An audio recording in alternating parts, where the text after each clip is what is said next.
नमस्कार दोस्तों, आप सभी का स्वागत है हमारे चैनल पर। आज हम सुनेंगे मंगलवार व्रत की पवित्र कथा जो भगवान हनुमान जी को समर्पित है। इस कथा को सच्चे मन से सुनने से सभी कष्ट दूर होते हैं और जीवन में सुख समृद्धि आती है। कथा प्रारंभ। बहुत समय पहले की बात है। एक छोटे से गांव में एक बूढ़ी औरत रहती थी। वह भगवान हनुमान जी की बहुत बड़ी भक्त थी। वह हर मंगलवार को व्रत रखती थी, पूरे नियम और श्रद्धा के साथ पूजा करती थी। उसका एक नियम था कि मंगलवार के दिन वह मिट्टी नहीं खोदती थी और न ही उस दिन चूल्हा जलाती थी। एक दिन भगवान हनुमान जी ने उसकी भक्ति की परीक्षा लेने का विचार किया। वह एक साधु का रूप धारण करके उस बूढ़ी औरत के घर पहुंचे।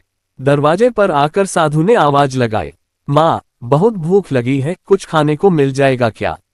बूढ़ी औरत बाहर आए और हाथ जोड़कर बोली, बाबा, आज मंगलवार है, मैं मिट्टी नहीं खोदती और चूल्हा भी नहीं जलाती, लेकिन अगर आप कहें तो मैं आपकी सेवा जरूर करूंगी। साधु ने कहा, अगर तुम सच में सेवा करना चाहती हो तो अपने बेटे की पीठ पर मेरे लिए रोटी बनाओ। ये सुनकर बूढ़ी औरत चौंक गई। उसके मन में डर भी आया, लेकिन उसे अपने भगवान पर पूरा विश्वास था। उसने अपने बेटे को बुलाया और सारी बात उसे बता दी। बेटे ने शांत स्वर में कहा, माँ, अगर यह भगवान की इच्छा है तो आप बिना डर के ऐसा करें। बूढ़ी औरत ने हनुमान जी का नाम लिया और अपने बेटे को जमीन पर लिटा दिया। फिर धीरे धीरे उसकी पीठ पर रोटी बनाने लगी। उसका मन डर और विश्वास के बीच झूल रहा था, लेकिन उसके चेहरे पर भक्ति साफ दिखाई दे रही थी। जब रोटी बन गई तो उसने साधु को प्रेम से भोजन परोसा। साधु ने संतुष्ट होकर भोजन किया, फिर मुस्कुराकर बोले, माँ, अब अपने बेटे को उठाओ। बूढ़ी औरत का दिल जोर से धड़कने लगा। उसके मन में डर था कि कहीं उसके बेटे को कुछ हो न गया हो, लेकिन जैसे ही उसने अपने बेटे को आवाज दी, उसका बेटा तुरंत उठकर बैठ गया। वह पूरी तरह स्वस्थ था। उसके शरीर पर कोई चोट नहीं थी। ये देखकर बूढ़ी औरत की आंखों में खुशी के आंसू आ गए। तभी साधु अपने असली रूप में प्रकट हुए। वह स्वयं भगवान हनुमान जी थे। हनुमान जी ने कहा, माँ, मैं तुम्हारी भक्ति से बहुत प्रसन्न हूँ।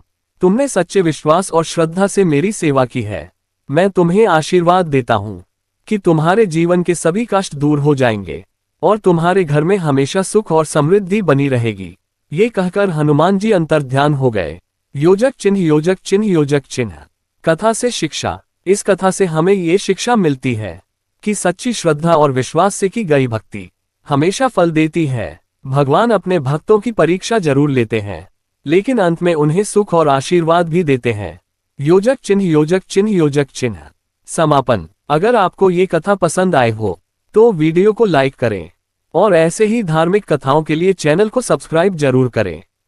जय बजरंग बली।